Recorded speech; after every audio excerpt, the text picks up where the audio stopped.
So I'm back with the Crown Vic, and today's project, I'm gonna do this axle seal. It was leaking pretty bad. Let me get the light so you can see a little bit better. You see it coming out around the wheels. Look, I've been ignoring it for a while. And it's all wet all around inside the wheel well. These brakes are gonna be toast, but I'm gonna do that another day. So our first step is to remove our wheel, and we are going to take this apart piece by piece, and I'll show you along the way. All right. I got the wheel on.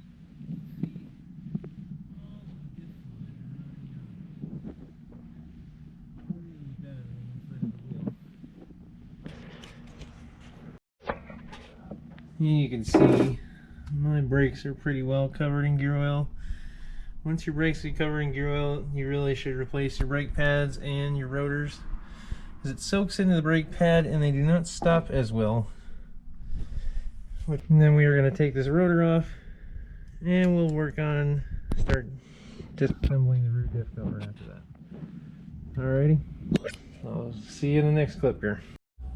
The next step is you're taking your 10mm, you're going to loosen that one bolt to get your ABS sensor out. You want to push it towards the center of the car.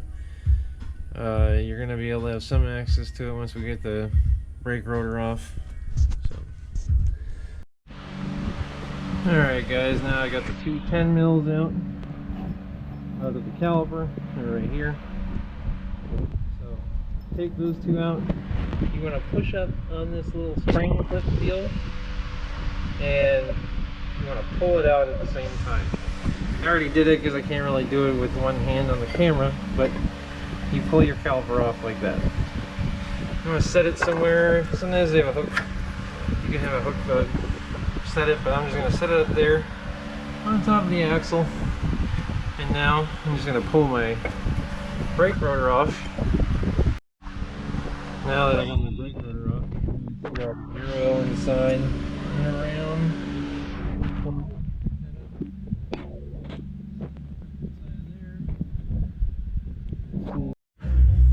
So our next step, after we get all the ABS sensor out and this bolt out, is we're going to take our finger and push this big pin up. It should move freely. You have to have both wheels off the ground. You just want to push that up and out of there. Here's what that big pin looks like now that you got it out of the differential.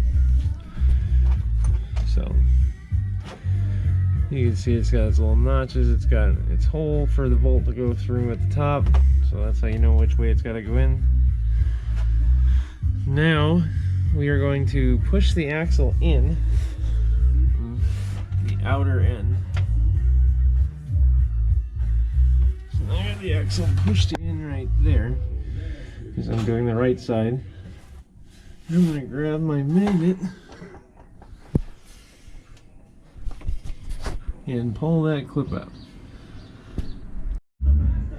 See, I fished out the clip off the axle inside of there with my magnet. Now you can go and pull your axle shaft out. You want to be very careful not to spin this, because you do not want these spider gears inside of here to get out of alignment, because it will not be fun to get them back into alignment. So I'm going to pull the axle shaft out now.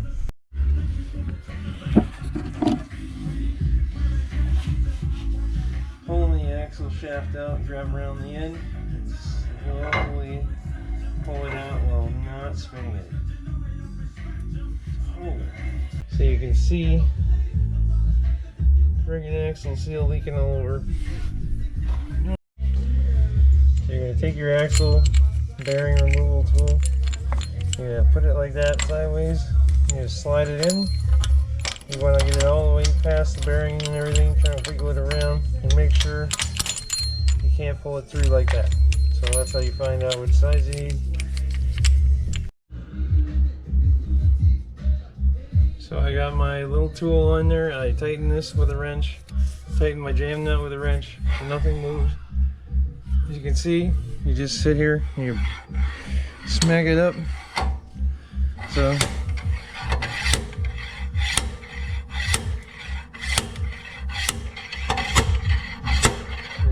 tapping away. I kind of soaked mine with PV last year. My car's a little older. This car's got a lot of miles on it. It's got like 170 something. So we're changing this bearing out in this seal. Now you can see I got it out. You want to clean all this up. I'm gonna brake clean it all the way through. Spray some brake clean down this tubes. And I'll be back with you when we're ready to install the new seal. So I took my socket and I knocked in the new bearing. You just push it in until it doesn't move anymore. You can feel your finger around the backside, make sure it's up against that groove. So you just knock it in as far as you can go, and your bearing is installed. I put a little lube on mine just to have something on there before all the gear oil gets there. And now we're just going to knock my seal in, and we can go back to putting the axle seal in. So I got my seal. My seal is right here. Bam. And knock that sucker in there with my socket, just like that, and just slowly tap it in there. If you want, you can put some silicone sealant type stuff around the outside edge. I'm not gonna, but if you're worried about it, you can. So I just put my clip back on the end of my axle inside of there. You see it? Now I'm gonna go to the outside of my axle and I'm gonna pull on the flange and pull it back out. So you're gonna come out here, just gonna pull this straight out. See, I can't pull it out anymore, but do not turn it. Well, I know I've said that a lot, but I'm just telling you to make your life easier. So now you can see I pull the axle all the way in. The clip is actually sitting inside the spider gear now. Now is where you're going to put that big ass pin back in, and that's going to hold everything together. You put your time bomb back into place. Now you can see in the middle I got the big pin right there. I guess you got to put your bolt in. That's this long looking bolt right here. So put that sucker back in. Alrighty, I got my whole surface cleaned up. I put my diff cover on. I used the gasket. The other one had sealant on it before, but you can use like silicone sealant or you can use the gasket. I put 2 bolts in, one on each side where the bracket wasn't in the way, or this bottom piece wasn't in the way. So put one there, and I put it up there to hold the gasket in place. And then I'll put all the bolts in, and then I will tighten them. And at that point you can fill it with fluid from the front hole I will show you from. And all you gotta do is put your rotor on and your brakes back together and you're done. All the hard parts are done. It may be hard to see, but also don't forget to slide your little bracket back over the top of your disc cover. Make sure when you're putting it on that it's not in the way. You don't want it behind the bolts. It needs to go in front of the bolts, so that's all the way at the top right there.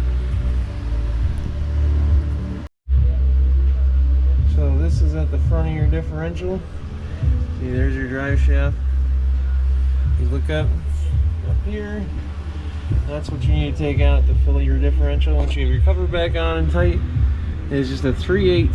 So I'm just using a 3/8 with an extension. You're gonna stick that in there and loosen it, and that's where you're gonna fill it up to.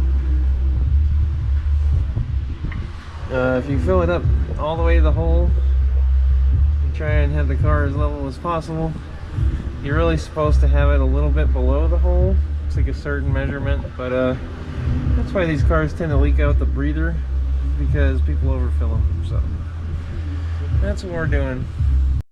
Okay, so this is what that plug looks like when you remove it. There's the 3/8 side. This is your magnet side. You want to clean all that metal off of there before you put your plug back in. Alright. Alright, so I got it all pumped full of fluid. Just in case you're wondering what I'm using, I got Redline 75 140 and I went with the Motorcraft friction modifier because mine does have the locking diff. Now that I put the plug back in, I pumped it full of fluid until it ran out, let it run out, put the plug back in. Now I'm going to brake clean all this off, and all that's left to do is put on our brake rotor and caliper and clean all that stuff off of gear oil, you know, and we're done. Alright, now I've cleaned my rotor out the best I could. I scuffed my brake pads up on the floor a little bit. Concrete floor, kind of swirl them up just for temporarily. I'm going to order some new brakes pretty soon, but I got to do some other stuff first. So, rotors are back on.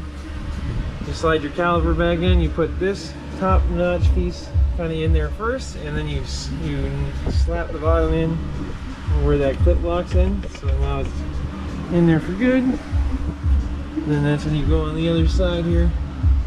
And you just put you line it up, kind of have to wiggle it around and stuff. And you just screw in your two 10 millimeters and tighten them down. Put your wheel back on. We also put our ABS sensor back on right there. There's my bolt. ABS sensor. Put that sucker back in, and we are done. See, that wasn't so hard, huh? But you can really see how mine really needed it. So I'm glad we got it done. Thanks for watching.